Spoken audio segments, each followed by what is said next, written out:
오늘은 새 언약과 새 언약의 일꾼입니다. 제목이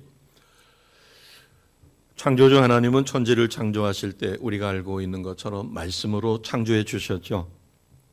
그리고 타락한 인류를 구원하실 때도 말씀이 육신이 돼서 이 땅에 오셨고, 이 땅에 오신 예수님은 우리를 위하여 약속대로 하나님의 언약을 이루시기 위하여 십자가에 죽으셨습니다. 성경 말씀을 깊이 들여다보면 하나님은 약속의 하나님, 언약의 하나님이다라고 하는 것을 우리가 발견하게 되죠. 그리고 또 발견하며 고마운 것은 그 약속을 반드시 이루신다는 것입니다. 그래서 우리가 하나님 앞에 복받는 인생으로 산다는 것은 언약의 하나님, 약속의 하나님, 말씀의 하나님, 그 하나님의 말씀대로만 지키고 우리가 살아갈 때 우리는 복받은 자로 살아가게 됩니다. 창세기 1장 26절을 보면 하나님 형상대로 사람을 창조해 주셨어요. 그리고 이 땅에 창조된 모든 피조물을 다스리게 하셨습니다. 그리고 말씀에 순종하는 것이 얼마나 소중한지 신명기 28장 1절에서 14절에는 하나님의 언약, 약속을 순종하는 자에게 주시는 복이 1절서 14절에 열거되어 있습니다. 모세의 뒤를 이어 이스라엘을 이끌어가야 할 여호수아, 그는 두려움에 있었을 때 하나님이 친히 나타나서 말씀하셨어요. 내가 모세에게 말한 것이 있다. 그것을 내가 지키면 너의 길이 평탄할 뿐만 아니라 너가 가는 모든 데서 형통하게 될 것이다 라고 약속해 주셨습니다. 그 약속은 오늘 우리에게도 그대로 미칠 것을 우리는 확실히 믿습니다. 아멘. 오늘 우리는 놀랍게도 내가 어떻게 구원받았는가, 그것은 하나님의 약속, 그 약속을 믿고 그 믿는 믿음만으로 우리는 구원을 받았습니다. 예를 들어서 요한복음 1장 12절에 영접하는 자, 그 이름을 믿는 자들에게는 하나님의 자녀가 되는 권세를 주셨다라는 이 말씀 한 구절만 정확하게 믿고 예수님을 나의 구원자, 주님으로 영접하는 그 순간 우리는 하나님의 자녀로 거듭나게 됩니다. 이렇게 하나님의 약속, 이것을 봤었을 때 그 약속은 옛 언약이 있고 옛 약속이 있고 새 언약이 있습니다. 그래서 우리는 옛 언약을 율법이다 이렇게 이야기하고 새 언약은 복음 이렇게 이야기합니다. 하나님이 우리에게 베풀어 주신 은혜는 너무도 크죠. 창세기 1장 2장을 보게 되면 천지 만물을 창조하실 때 유독 사람만은 하나님의 형상대로 창조하시고, 그리고 창조한 모든 피조물 만물을 다스리도록, 그리고 에덴 동산을 창설해서 아담과 하와를 짝지어 주시고, 그리고 사랑의 언약을 주셨어요. 우리가 이야기할 수 있는 한마디로 조금도 부족함이 없는 그런 삶의 현장과 조건과 모든 것을 마련해 주셨어요. 그러면서 하나님은 그것을 보시기에 심히 좋았기에 성경은 심히 보시기에 좋았더라 이렇게 기록하고 있습니다. 그런데 안타까운 것은 하나님의 사람으로 하나님의 형상대로 창조된 우리가 어떤 보답을 해드렸는가. 우리 믿음의 선조들이죠. 창세기 3장에서 11장을 보게 되면 아담과 하와는 하나님과의 약속을 어깁니다. 하나님 말씀에 불순종해서 선악을 알게 하는 나무의 실과를 먹죠. 타락한 것입니다. 불순종으로. 그런가 하면 그의 아들인 가인은 아벨을 쳐서 죽였습니다. 그리고 성경에 보면 창세기 4장 23절 이하에 그 후손들의 잔인함이 나타납니다. 그래서 하나님은 창세기 6장 5절 말씀에 보면 사람의 죄악이 이 세상에 가득했다. 그리고 그들이 마음과 계획하는 것까지도 악하다. 항상. 그렇기 때문에 하나님께서는 더 이상 소망을 둘 수 없어 그 땅을 멸하시기로, 그래서 노아의 시대의 홍수 심판으로. 그런데 그 노아 후손만 살아남았지만 그 이후에도 노아의 후손들 중에 바벨탑을 쌓아 또 하나님을 대적하는, 어찌 보면 하나님은 한없는 은혜로 인류에게 행복한 삶을 그렇게 주셨지만, 그러나 그 후손들은 하나님을 대적하고 하나님의 은혜에 보답하지 못합니다. 그럼에도 불구하고 하나님은 창세기 3장 15절에 약속을 주셨어요. 여자의 후손이 후에 인류를 구원할 것을. 그래서 아브라함을 선택하셨고 그리고 다윗을 선택하여 다윗의 자손들 중에 오실 메시아, 그래서 메시아를 다윗의 후손에서 오신다라는 언약을 지켜주셨습니다. 오늘 우리는 이 새 언약이라고 하는 6절에 보면 그가 또한 우리를 새 언약의 일꾼이 되도록 하셨다라는 이 새 언약의 일꾼. 그럼 이 새 언약은 뭐에 대한 새 언약인가? 그 옛 언약이 있습니다. 자, 이것을 예레미야 31장 31절에서 32절 말씀에 새 언약을 언급하고 있습니다. 같이 하겠습니다. 여호와의 말씀이니라. 보라, 날이 이르리니 내가 이스라엘 집과 유다 집에 새 언약을 무엇을 맺는다고요? 새 언약. 그러면은 옛 언약이 뭔가 부족하거나 옛 언약을 지키지 못했기 때문에 날이 이르러서는 내가 이스라엘 집과 유다 집에 새 언약을 맺는다. 이것을 후에 오실 예수님을 이야기하는 것입니다. 이 32절입니다. 같이 합니다. 이 언약은 내가 그들의 조상들의 손을 잡고 애굽 땅에서 인도하여 내던 날에 맺은 것과 같이 아니할 것은 내가 그들의 남편이 되었어도 그들이 내 언약을 깨뜨렸음이라.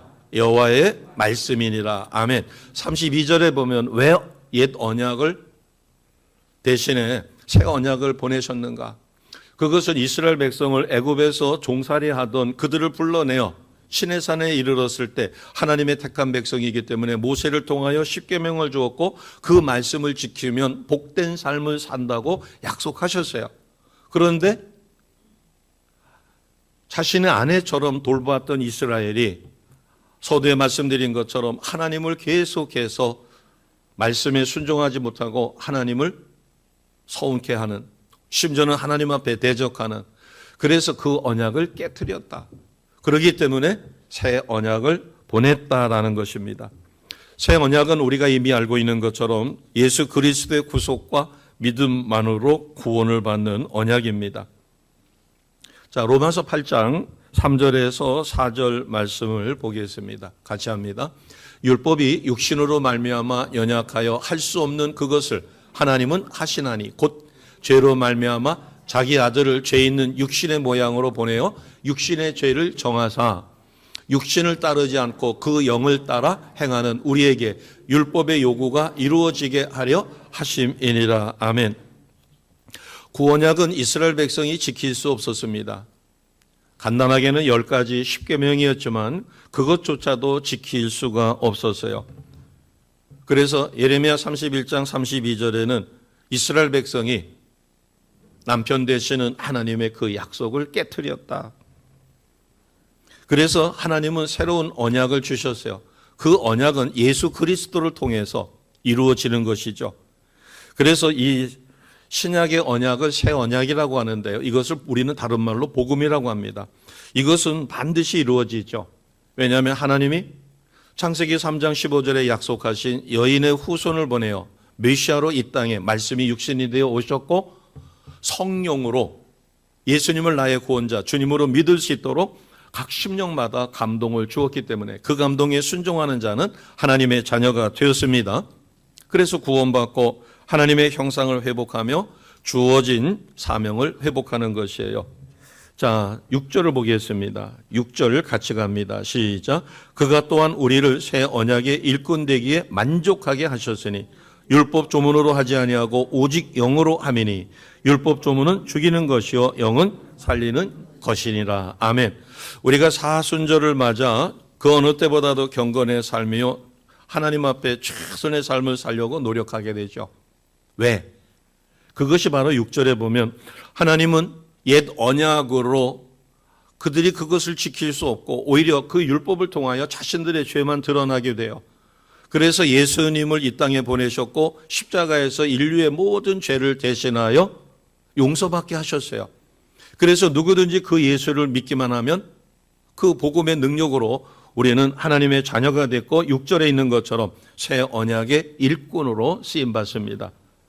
그런데 이 새 언약은 율법의 조문과 달리 성령 하나님께서 역사하셔서 이루어진 것이기 때문에 그래서 율법의 조문은 죽이는 것이요 영은 살리는 것이 되었다라고 말씀해 주십니다.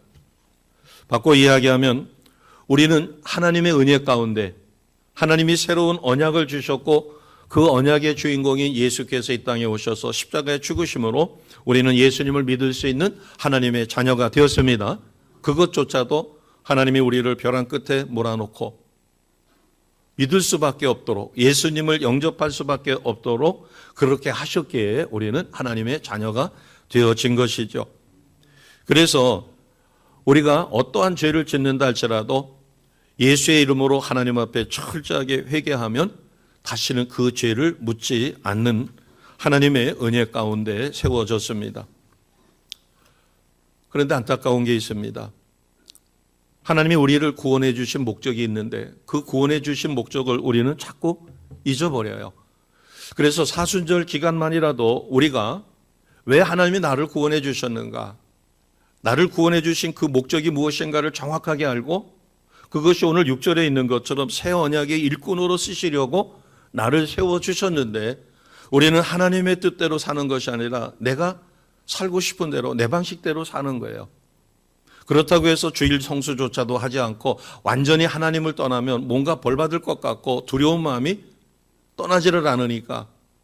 그러나 하나님께서는 우리를 일꾼으로 쓰시려고 그래서 오늘 본문 말씀에 보면 6절에서 11절에 두 직분이 나옵니다. 나는 새 언약의 일꾼이 될 것인가 아니면 내 방식대로 살아서 하나님과 상관없는 삶을 살 것인가. 자, 율법의 직분과 복음의 직분이 있습니다. 7절을 보겠습니다. 7절을 보시면 돌에 써서 새긴 죽게 하는 율법 조문의 직분도 영광이 있어서 이스라엘 백성이 모세의 얼굴에 영광을 보았지 않느냐. 여기에 나오는 게 율법의 직분입니다. 그런가 하면 복음의 직분은 8절에 있어요. 8절에 하물며 영의 직분을 다른 말로 복음의 직분이라고도 이야기합니다.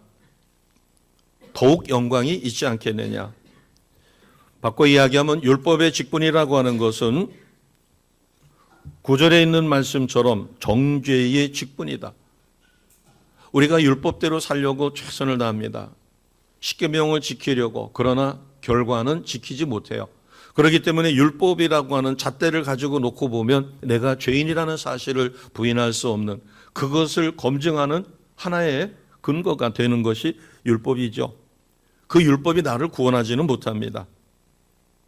그래서 하나님께서 이스라엘 백성에게 십계명을 주신 것은 하나님의 백성이 하나님의 말씀에 순종하여 복받은 선민으로 살아라.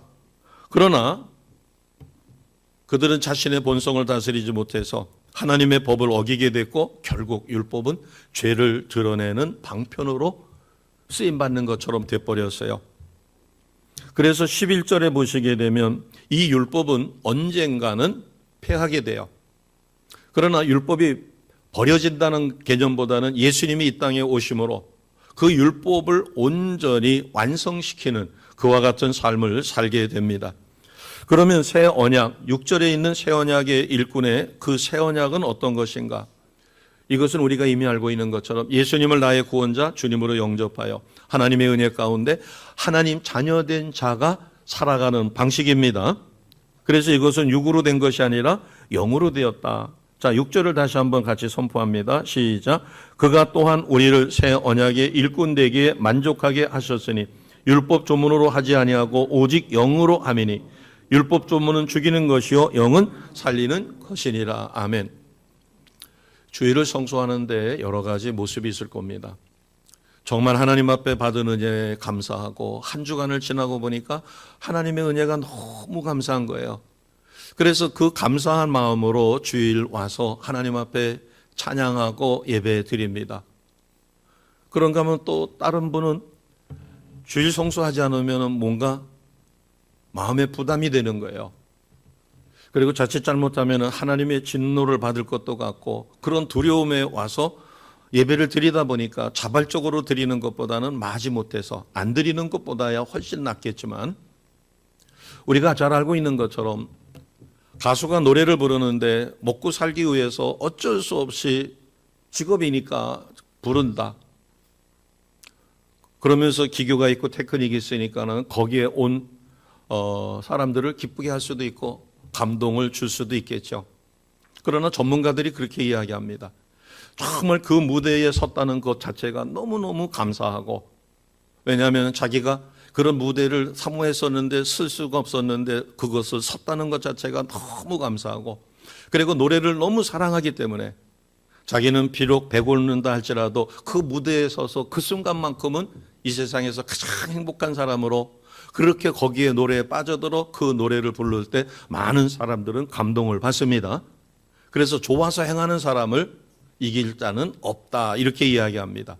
그러니까 우리가 하나님 앞에 드려지는 예배도 하나님께 받은 은혜가 너무 감사해서 예배를 드리다 보면 성령께서 감동 주시고 하나님이 기뻐 그 예배를 연락하시니까 예배에 예비된 놀라운 은혜와 참된 복을 또 받아 누리게 됩니다.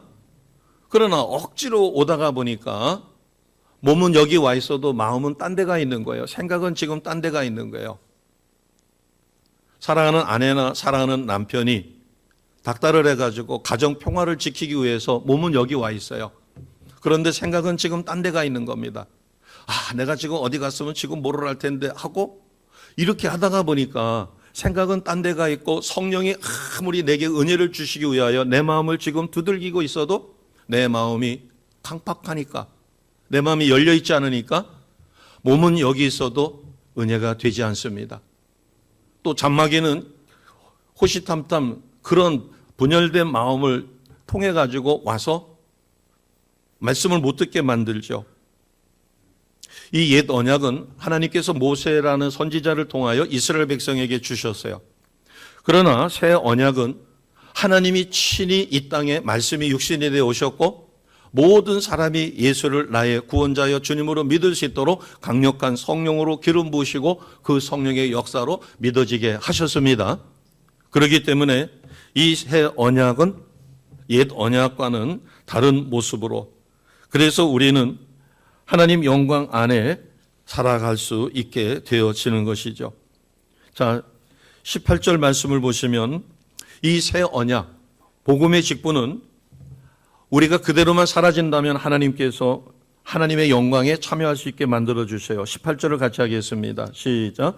우리가 다 수건을 벗은 얼굴로 거울을 보는 것 같이 주의 영광을 보매 그와 같은 형상으로 변하여 영광에서 영광에 이르니 곧 주의 영으로 말미암음이라. 아멘. 마지막 귀절에 주의 영으로 말미암는 것처럼, 그러면은 구약의 직분은 모세가 얼굴을 가림으로 영광이 가려진 것처럼 하나님 영광을 제대로 드러내지 못했어요. 그러나 신약의 직분은 예수님으로 인하여 18절에 있는 마지막 주의 영의 역사로 인하여 우리는 나의 힘이 아니라 성령의 도우심으로 나의 영안이 가려져 있던 것이 벗겨지고 참된 복음을 받아들일 수 있게 됩니다. 자, 로마서 9장 3절 말씀을 보겠습니다. 로마서 9장 3절이에요. 같이 합니다. 시작. 나의 형제 곧 고륙의 친척을 위하여 나 자신이 저주를 받아 그리스도에게 끊어질지라도 원하는 바로라. 아멘. 앞뒤를 빼서 이해하시기가 조금 어려울 거예요. 저 말씀은 어떤 것인가 하면 사도 바울이라고 하는 청년은 예수님을 몰랐을 때, 즉 유대교에 심취해서 예수 믿는 사람들을 핍박하고 그들을 탄압할 때는 잘 나가는 킹카였습니다.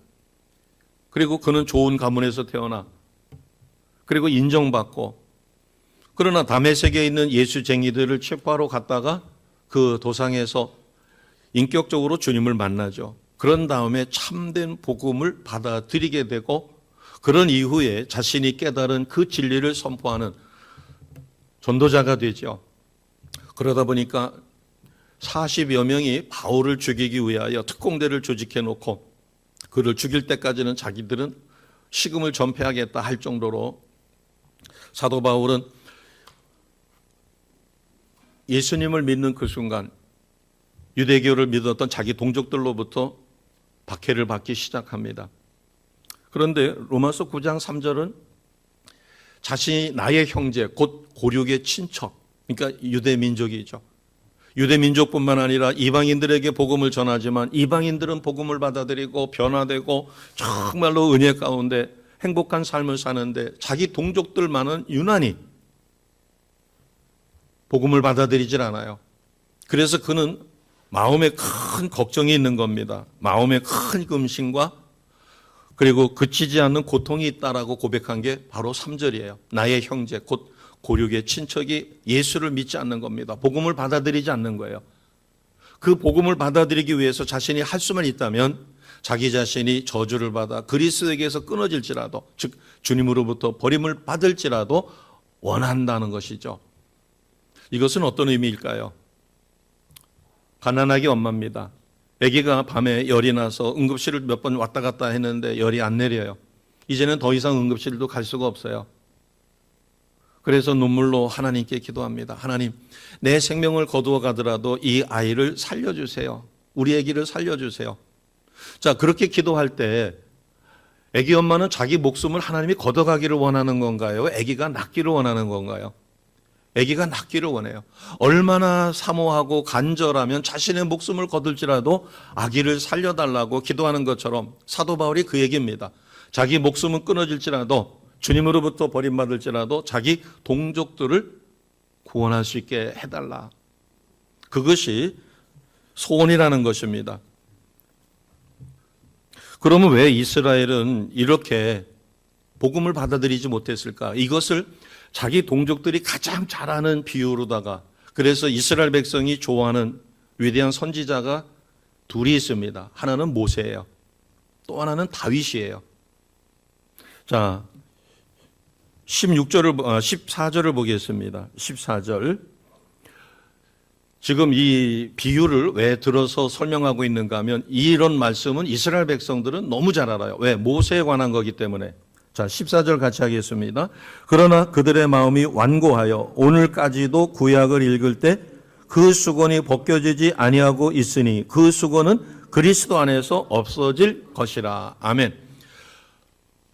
모세 오경, 이스라엘 백성은 모세 오경을 달달달달 외울 정도로다가 많이 봅니다.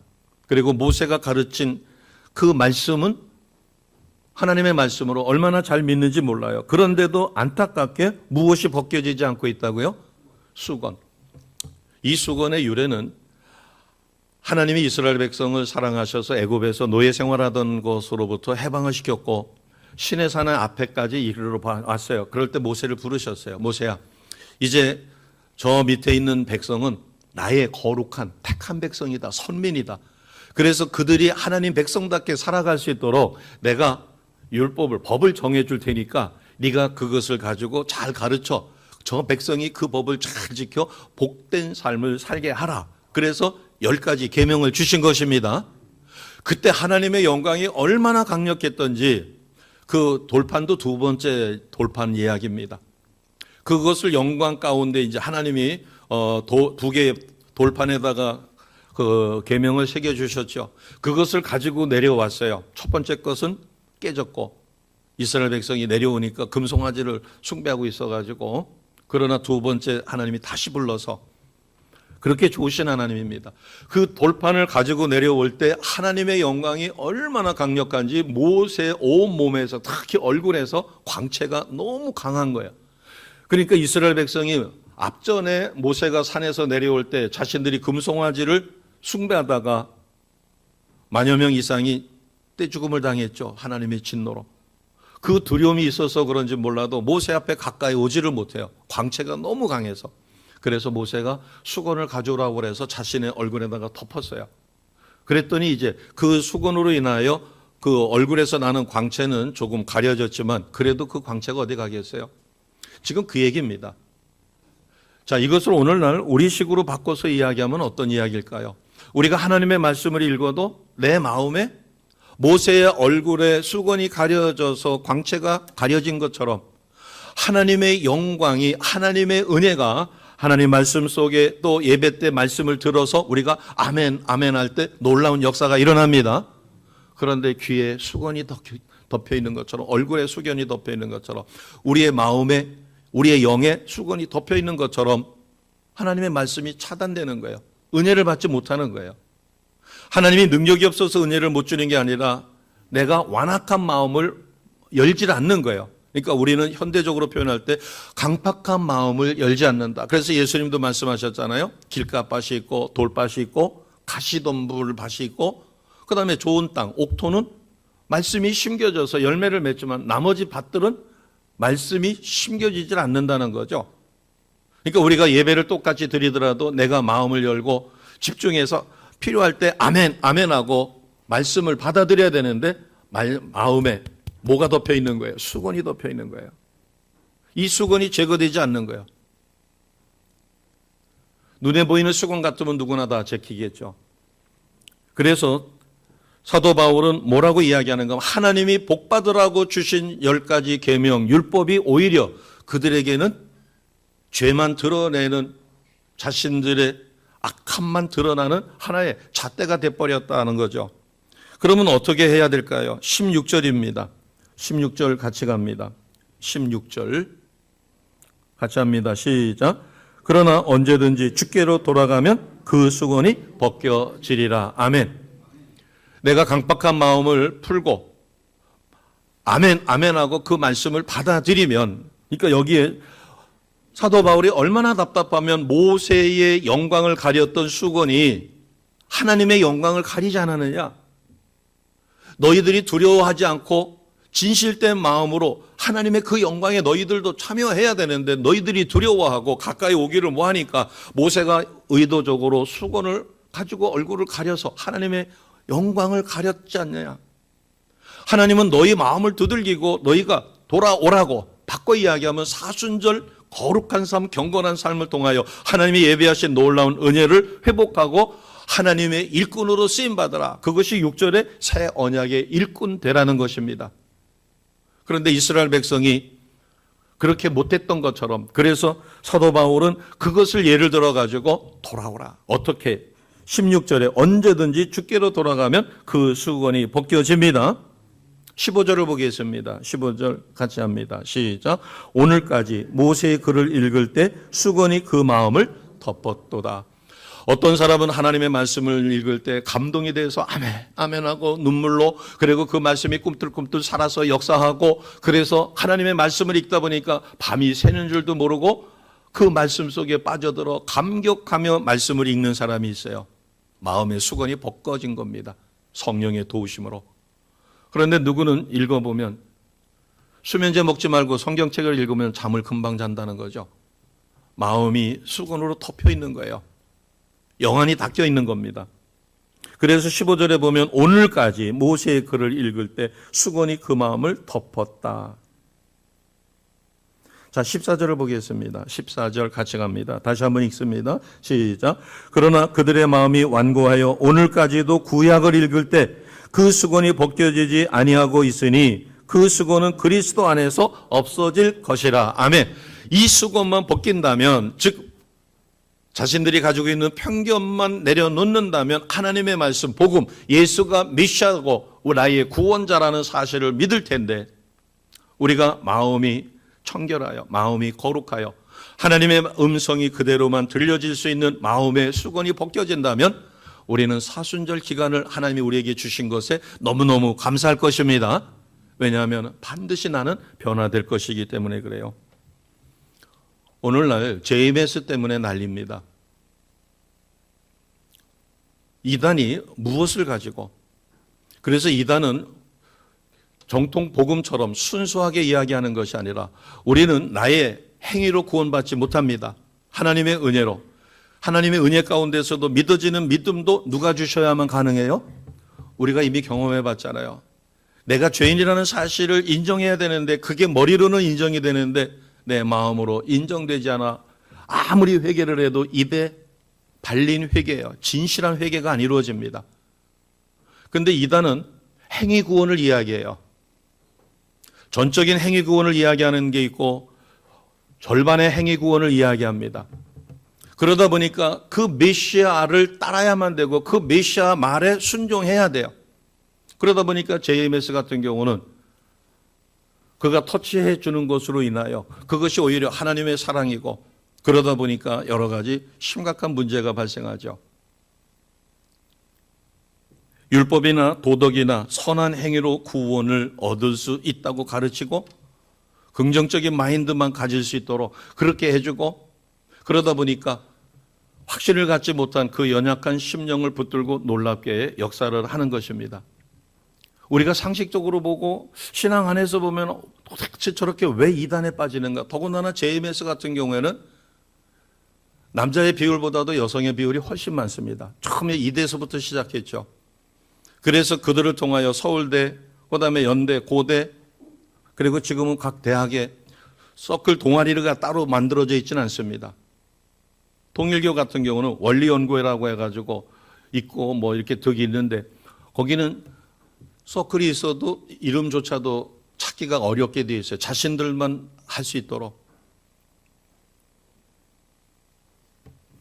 오늘날도 모세의 얼굴을 덮었던 수건이 하나님의 영광을 가리듯이 우리의 영안에 수건이 덮여 있다면 사탄이 이야기하는 마귀 또는 이단이 이야기하는 그와 같은 교리에 빠집니다.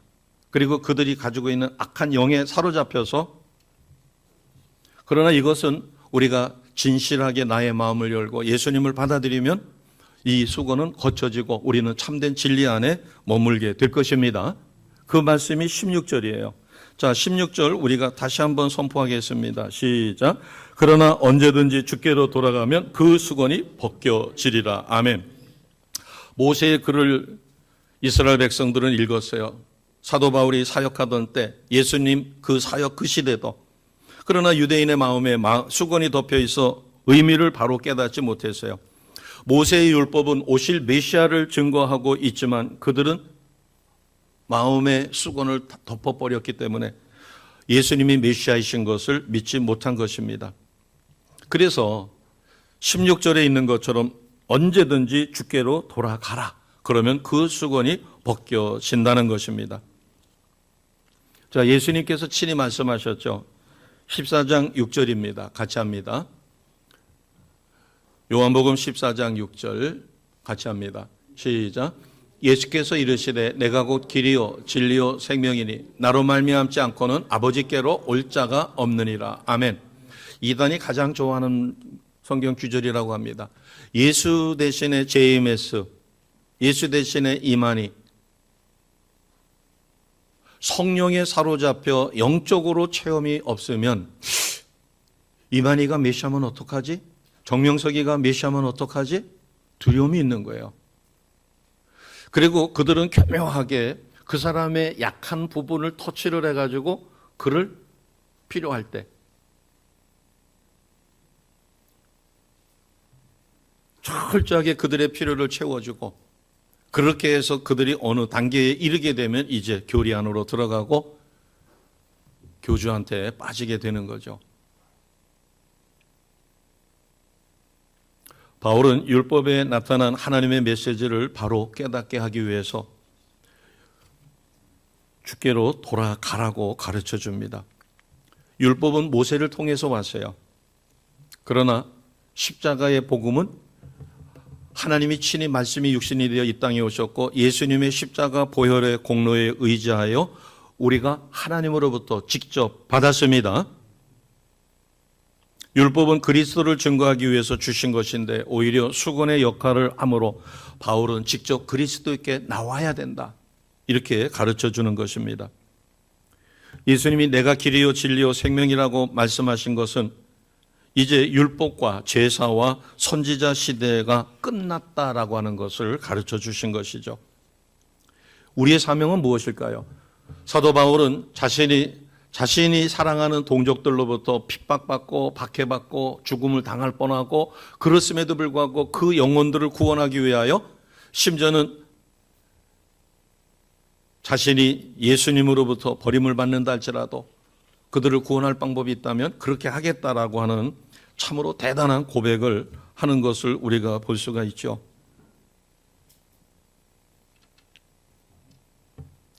사도 바울이 자신의 동족을 위해서 목숨을 걸고 복음을 전한 것처럼 오늘 우리는 나의 남은 생애를 사도 바울을 본받아서 저 사람의 마음속에 덮여있는 수건을 제거하기 위하여 그들 스스로가 제거할 수 없으니까 우리는 중보기도 하셔야 합니다.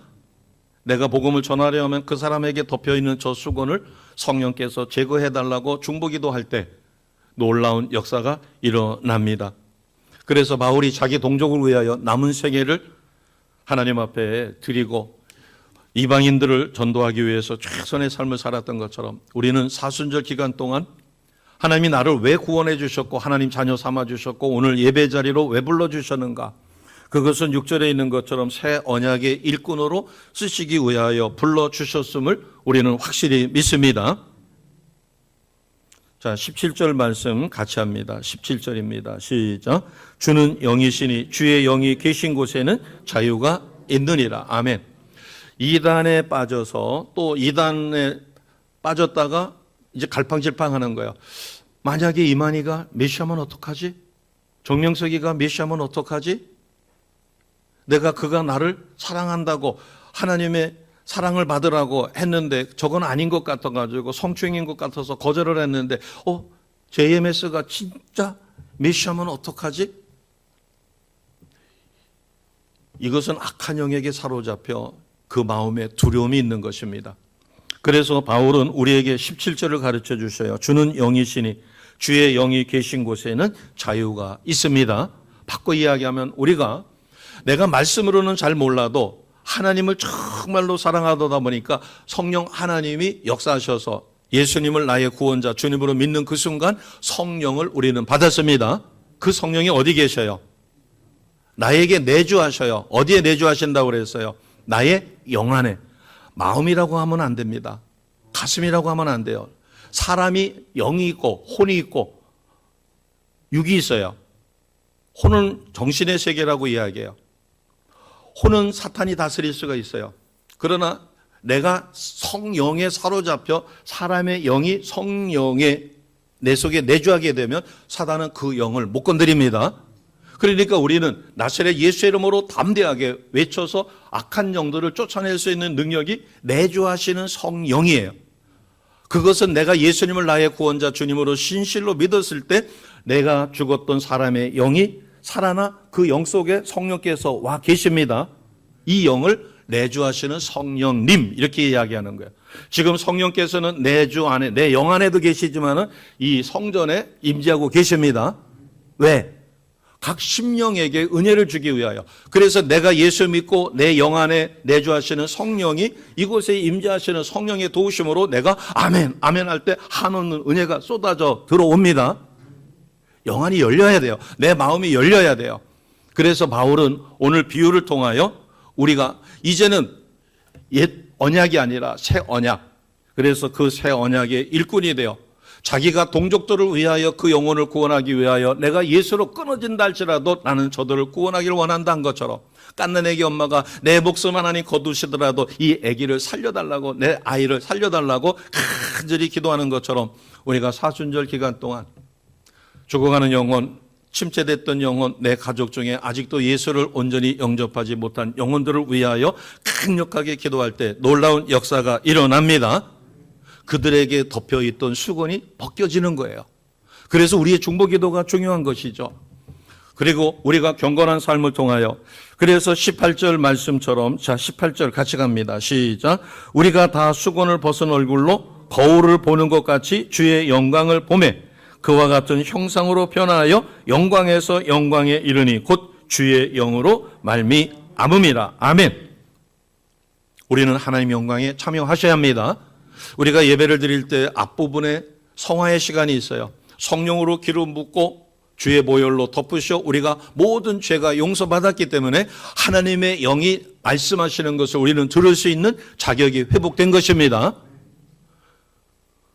예배를 통하여 반드시 하나님의 음성을 듣고 하나님이 원하시는 삶, 그래서 우리는 하나님의 내가 성화의 단계뿐만 아니라 하나님 영광에도 참여하셔야 합니다.